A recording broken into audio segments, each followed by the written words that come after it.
The Golden Thread, a tale of hope, written by John Duffy, narrated by Linda Roper. It was the 8th of October 2016. The time was 2 a.m. on a cold and damp Saturday. With a sense of foreboding, I presented myself to the dark skies. It was a cold night as I gazed up at the heavens. The dark heavens clinging to the shining stars like long-lost lovers. I thought, where could heaven be in such a dark and sombre horizon? Could it be hidden beyond these stars, beyond the darkness before me? The New Jerusalem, the holy city, the city of God, the celestial city, hidden and patiently awaiting rebirth on Mother Earth. A place where, regardless of creed, religion, status, gender, or nationalities, all are welcomed. A sanctuary for all created by the Almighty, whatever the name of your faith takes. A place where life hereafter finds peace and tranquility. Is that where our beloved go when their time is called? As I gazed at the celestial heavens, a thought I had over the last 2 years after her passing thundered through my wandering mind. Would I see her again? That beloved sister of mine? Is she silently seated, waiting in the New Jerusalem, searching for earth in its myriad of alabaster windows, thinking of me as I am thinking of her? Will her mind be thinking of all her family and friends, people she left behind to go to a place pain-free and at peace, to the celestial city beyond the stars? And as she wanders the beautifully carved alabaster corridors, will she remember us?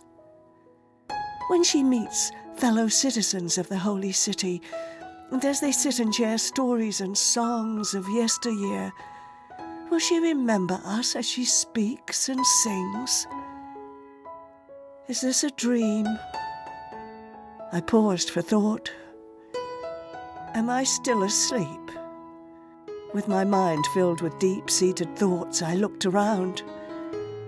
Am I in some lucid-induced dream state as the date of her passing quickly approaches?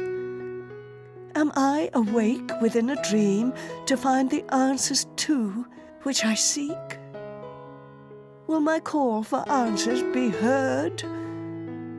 Can she hear me all the way within the elusive and mysterious holy city? As I pondered such profound and deeply spiritual thoughts, an orb of twinkling, mysterious light entered the darkened room. It spun and swirled as it took up position a meter away from me, its silvery light pushing the army of darkness into the shadows as it conquered the dark soldiers, as it glided by. It pulsed with a strange vibration as it came to an abrupt stop. The vibration slowed to a standstill, then rapidly started to escalate. They changed to a golden hue as it seemed to follow a rising tempo, building towards a crescendo and then climaxing as it exploded before my starry eyes. The orb's tiny fragments filled the darkness like a light snowfall at Christmas, and then all of a sudden stopped and amalgamated together to form a familiar shape. Something human. And then it spoke. "Hello, John." The figure stood 5'6", now retaining the shape of a human being, and judging by its softly spoken tone, which had a divine eloquence, it appeared to be a woman. She seemed to wear a shimmering gown of luminous light, which constantly undulated as if caught within a soft summer's breeze. Her hands were simply hands of golden light, which slipped effortlessly in and out of reality. Her lower legs were simply not there, just a bright array of luminescent lights as she hovered effortlessly before me. Looking at her head was like staring into a bright ray of glorious sunshine, a bright beam of summer with two starry eyes looking back, eyes which carried such beautiful, ever-changing pupils within, pupils which were constantly oscillating from one colour to the next, as she constantly held me firmly within her fixated eyes. She spoke. "John, I have a tale to tell you. We have heard you call in the darkness of night to the city of God, and I have been sent to speak with you and the rest of humanity. Time is now at a standstill. It no longer ticks. We have the endless night. You must listen. You may question when I nod, but not until then. Listen, but do not be afraid. The Divine One has sent me to deliver this message for you, his brethren, and the world. We in the celestial city have heard the cries of the many, the silent prayers of requests, the symphonies of lamentations, the songs of longing. Will we see them again vibrates like a crescendo throughout our alabaster corridors. This is a tale that illuminates hope in the darkness of grief, lifts hearts in moments of doubts, and tells all the listeners one thing: how they can defeat the dark moments in life when defeat seems inevitable. Love. Love in all its majesty is the one thing from where all goodness stems.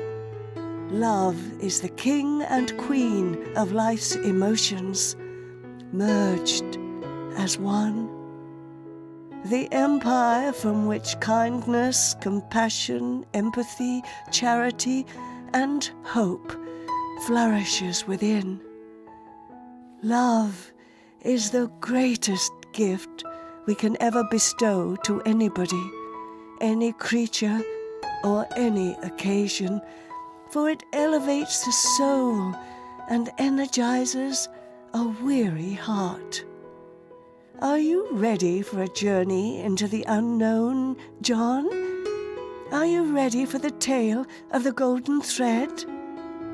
A tale of such spiritual magnificence, it will forever change your life. Are you ready to see what no living being has ever seen before, until they too enter the holy city? I stood perplexed in front of this supernatural being, confronted with this sudden shift in perception. I stammered, "Yes."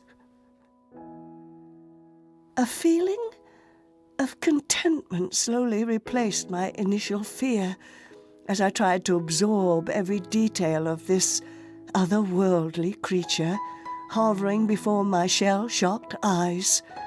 I nodded and looked deep within those shining orbs of ever-changing colors and felt an immediate connection, a strange and ethereal transference of understanding.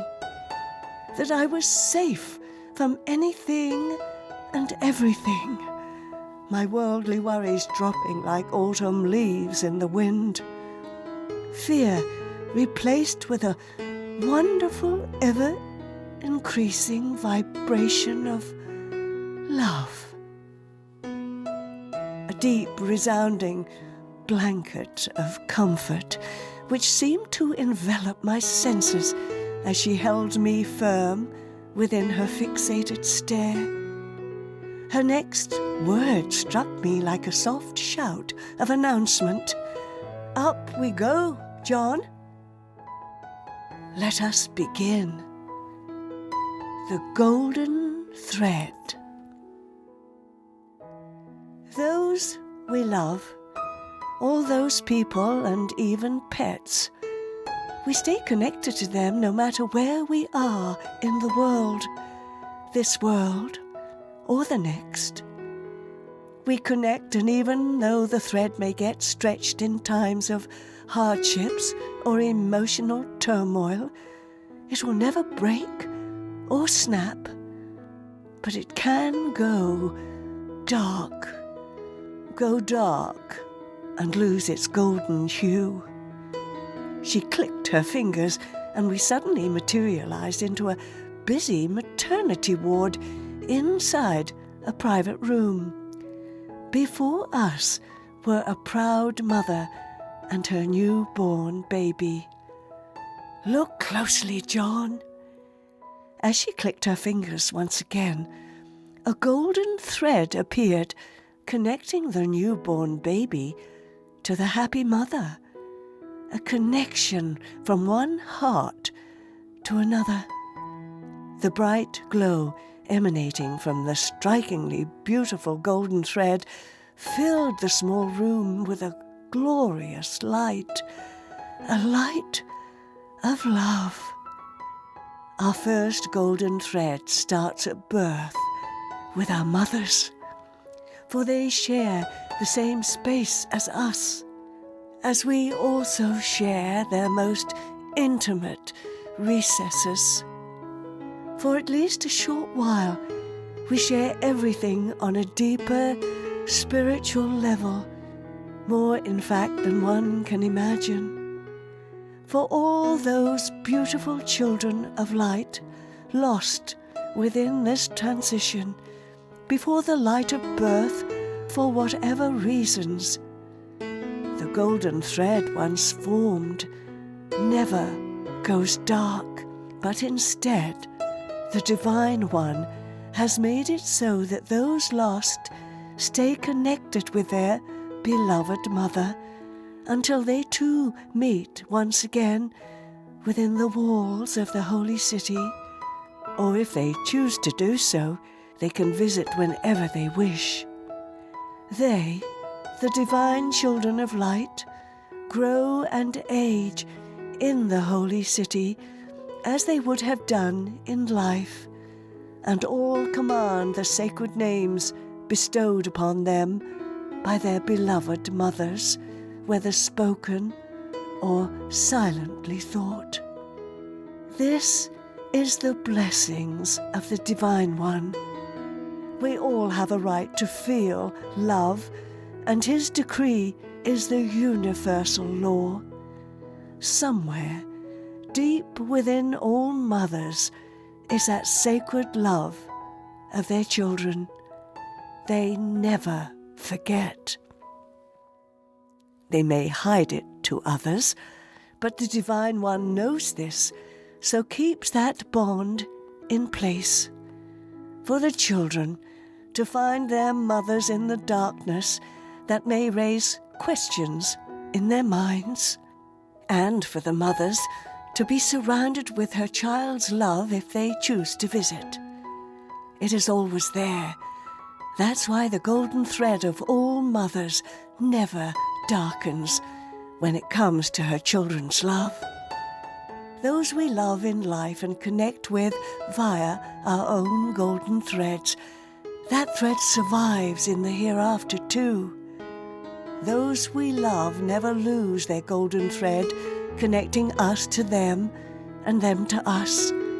She clicked her fingers and we were once again outside, standing in the deep shadows. She bade me to look upwards. As I looked upwards, the dark sky was lit up with a golden colour of such intensity it hurt my strained eyes. A multitude of golden threads stretching and making the darkness seem like we were on the sun's surface, gazing at its mesmerizing skyline. A skyline of such magnificence that tears streamed down my wet cheeks. Are they going to the holy city, those golden threads? I stammered. Yes, John. They are connecting to their beloved through remembering with love, creating a route back to the living with a light of love, to help them find their way back through the darkness of space. Love keeps the golden thread alive with its brilliant light, but if one forgets to remember that love, the thread simply goes dark, and they can no longer find their way from the celestial city to earth. So instead, must wait inside the holy city until they are all reunited one day. It's a two-way process.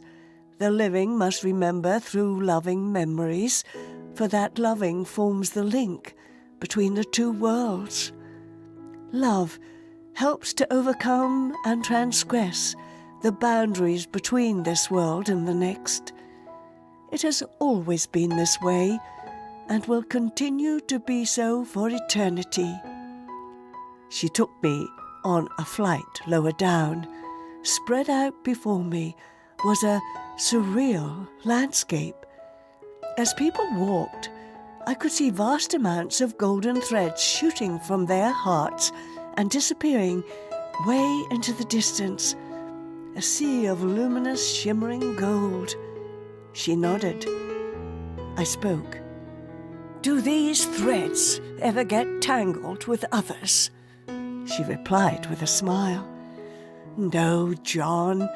They all vibrate with a specific frequency determined by the host's heartbeat. Everyone has their own unique heartbeat, and it's the same with the golden threads. They simply pass through one another. Such is the magnificence of the Divine One. As I continued to look carefully at the strolling people within my view, I saw people without golden threads. I asked, why haven't they got a golden thread? She followed my line of sight and replied, those, John, are the loveless. They have simply closed their hearts to the world and her many treasures. The vitriol within have extinguished the golden threads they once had and have now turned them dark. Look, John.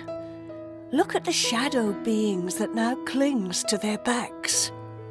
I squinted hard and suddenly, as if zooming in, my perception changed, and as if looking through a pair of ethereal binoculars, I suddenly saw a dark, shadowy, misshapen creature merged and riding upon the host's back, with the human unaware. Seemingly fused, with its grotesque head inches away from the host's ear, as it continuously whispered, what, I do not know. Bloody hell! I shrieked. The shadow being lifted its head and looked around with a searching look, but never seeing me, simply reverted back to its task. That, John, is one of the shadow beings, dark entities that many have written within their own stories, some famous, some not. Those dark entities are mentioned in some famous stories, such as Tolkien's epic narratives, The Lord of the Rings, and more recently, the Harry Potter films. I think they were called the Dementors, dark, shadowy creatures with no formal appearances as such, but simply misshapen and grotesque, whose only purpose is to forever hunt the landscapes of the living for golden threads that have turned dark, for them to feed off and to corrupt even more. They stalk mankind, seeking the loveless, the spiteful and the mean. Once merged and into position, they begin the corruption of the host's soul, whispering lies and paranoid thoughts through the gateway to the mind, building mistrust and fear of love as they seek total dominion of the poor host's soul. Such sadness. She looked at me. "Is there any hope for them?" I asked forlornly. She smiled softly. "Always, John. Love can always return.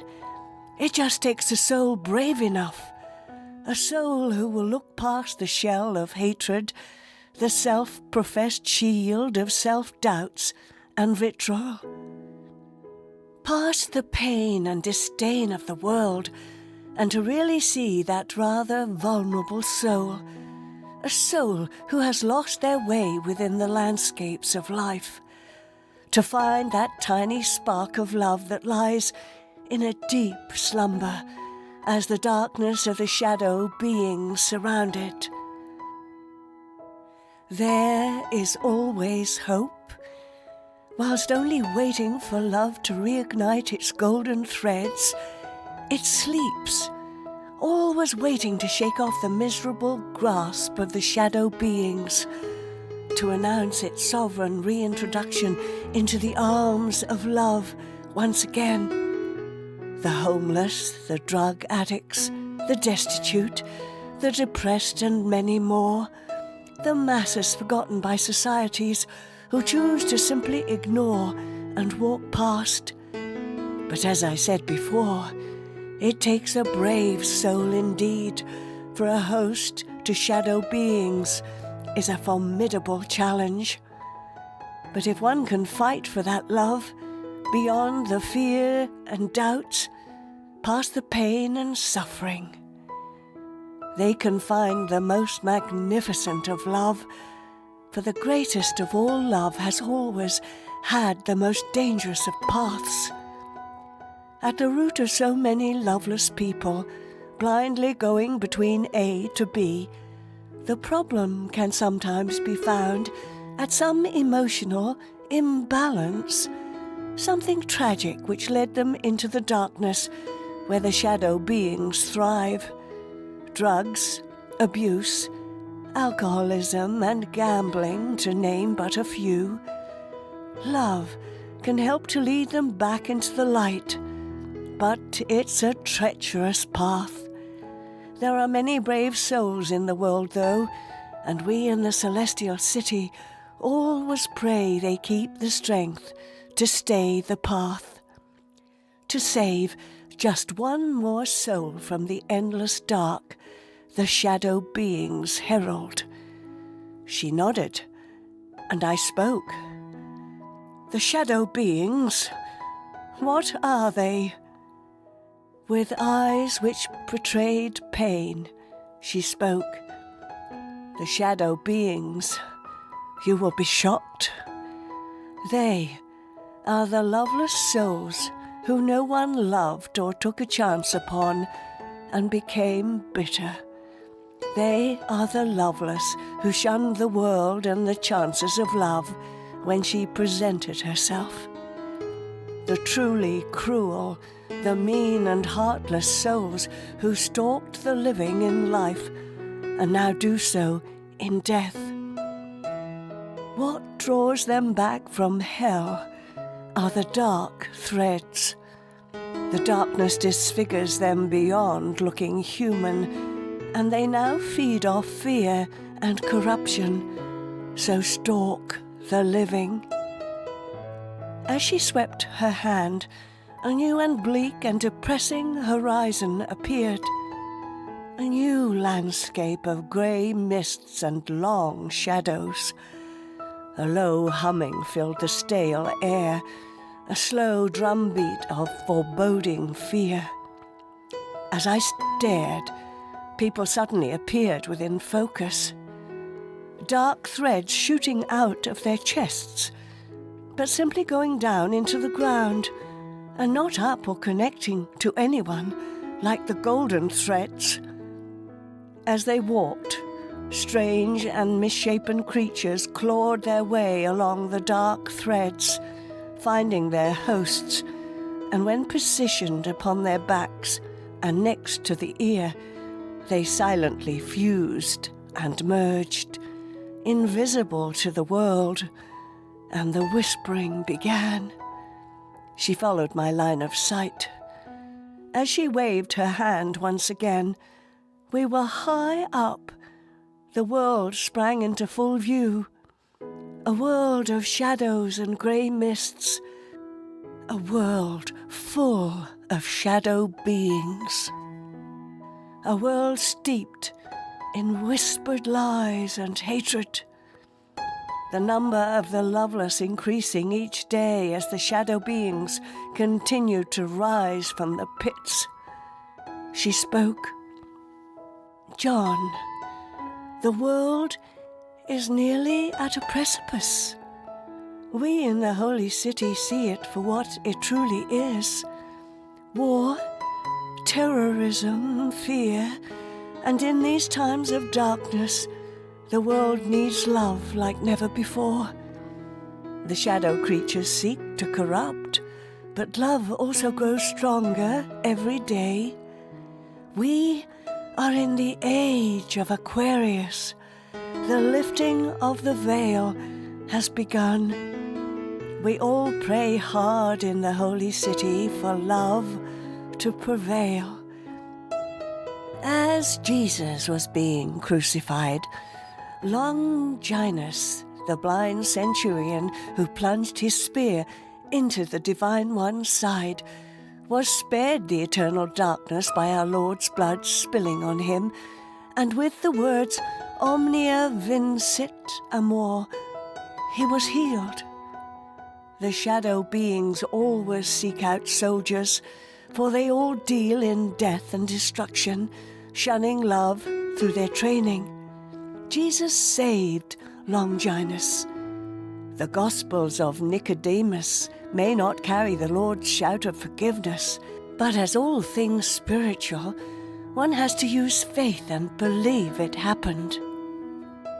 In this passage of time on earth, we all pray in the celestial city for the living, that love will burn into the shadows and stop the hatred that seems to grow within every second. That love will overcome the shadow beings and send them home. That love will find the broken and heal them. And as the Lord spoke on the cross, Omnia vincit amor, may love conquer all. Let's make it so. She clicked her fingers, and the beautiful golden skies returned. Composing myself after such revelations, I asked once again, still awestruck by the brilliance before my eyes, as I looked on agog. The sky, it's so beautiful, she replied with a kind smile. The threads that go up into the skies to our celestial city are our most treasured and cherished of all golden threads, so sacred, for they bring us back to you, our beloved. Those who still love and remember send a glorious light from the heart beyond time and space, deep into the universe and straight to the holy city. A burning beam of love which truly illuminates the golden threads residing there. Collectively, all those who have passed over can use their own individual golden light to find their way through the darkness of the hereafter, to visit those they love when they are ready. Feeling overwhelmed, I spoke. How will we see them? Her soft eyes of ever-changing colors held mine. Once the golden light of remembrance meets the celestial city, the beloved there is instantly connected to their beloved via its wondrous light. They then know they have a way back when they are ready to visit. They can appear in dreams, as faces in the crowds, as birds, butterflies, and even leave signs of their presence, such as feathers. It may take time, but they will come when they are ready. She nodded again, so I asked another question on my swirling mind. If all we love on earth has a golden thread, what about our beloved pets? She smiled. Of course, John. Look. As she pointed, a woman came into view. A lady walking all by herself, and as she walked, a golden thread appeared and connected to an ethereal King Charles dog, which followed happily, wagging its tail behind her. Yes, John, love permeates everything. When that beautiful lady eventually gets home and settles into her favorite chair by the fire she used to share with Charlie, he will simply leap up into her welcoming lap, as he used to do. She won't see him, but instead a familiar feeling will return. That feeling Charlie brought that provided comfort on those long, lonely nights. The feeling of friendship. A love unconditionally shared between two beings. A deep spiritual love beyond time and space. When she slowly drifts off in a contented state of bliss, Charlie will simply leave her with a warm look and return to the holy city. To play with the beautiful children, his friends or anyone else, until she unconsciously calls him tomorrow. It is the same when a beloved returns. A feeling of serenity and happiness surrounds the visited. The vibrations changes and magnifies that love once again. I have revealed a great secret to you, a gift for mankind from the Divine One, of a world beyond the stars, a world one you will never see until one resides in the holy city, a secret world where life goes on in the hereafter, a world where we hear your prayers and feel your silent tears, a place of peace and no pain, where we prepare to revisit you all in time, a place where the beloved can always find their way back to their family and friends, if they but only keep that love burning, forever igniting that glorious and wondrous golden thread. But a warning. If one closes one's heart to life's many beautiful treasures, a heart bereft of love, you can invite the shadow beings in. I have introduced a new world to you, a world where loved ones and even pets prosper and never really die. Instead, they thrive within newer realms of consciousness within the celestial city, ascended and at peace. Life never really ends, but simply finds its way back to the source, where it is reborn into the light. When we are born into the light of life. When we pass over, a new light welcomes us home, the light from the Divine One. A light of purity washes over us, and we are released from all the fears, questions, and doubts we carried through life. We are instead returned to our true self, a pure being who once entered into life at conception, innocent and untainted by society, free. With a soft smile, she waved her shimmering hand, and I was back in my familiar surroundings, my bedroom. I asked, "Have I many threats?" She waved her hands. "You have many, John. Look." I looked down and only saw 4. "Only 4," I uttered, completely shocked. A smile crossed her shining face. "You have many, John, but these count the most. Your son, 2 daughters, and your life's partner asleep before us.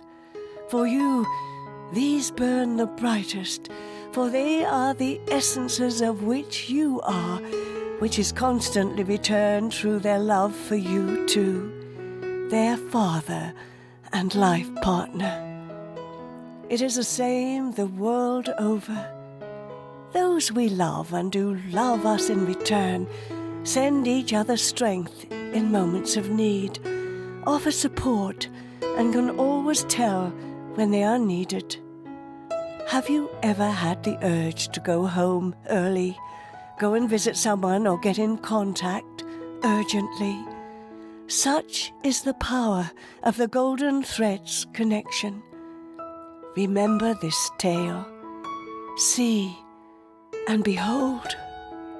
She pointed. I looked and saw the brightest golden thread flowed from me to my sleeping queen, all safe and content before my eyes. Simply somewhere serene, dreaming and totally unaware of the amazing scenery before her sleeping being. With tear-filled eyes, I looked up to the shimmering, beautiful soul in front of me.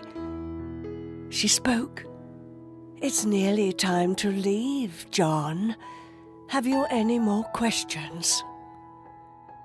I paused through tear-filled eyes and spoke through a trembling voice. "Does my light still burn bright enough for my beloved sister to help her find her way from the holy city to me?" I looked through tear-filled eyes at this beautiful being before me. Her eyes changed to a deep hazel, and she smiled as her form started to take a more familiar shape. She spoke with a familiar voice. "It's why I am here, John." As I looked, a glorious golden thread appeared and connected the two of us. My beloved sister had returned. She smiled and hugged me within a loving embrace that seemed to last for eternity itself. Through tears, we both cried. Tears of salvation, of reconnection. That was 2 days ago. I have recounted what I remember for you, dearest listener. Her last words to me were simply these. We never truly die, for within memory's gardens we simply stay. Remember us always to help us find our way back to you, until we can finally talk and sing songs forever within the alabaster walls of the celestial city. We can always visit. My parting words to you, dearest listener. Love deeply. Love as much as you possibly can. Love for all the days of your life. For as Christ spoke to Longinus upon the cross, omnia vincit amor, love conquers all. By loving them even more, by strengthening their love for us, we can also find our own way back when our time eventually comes. Keep the darkness at bay. Keep the faith. Good night. The end.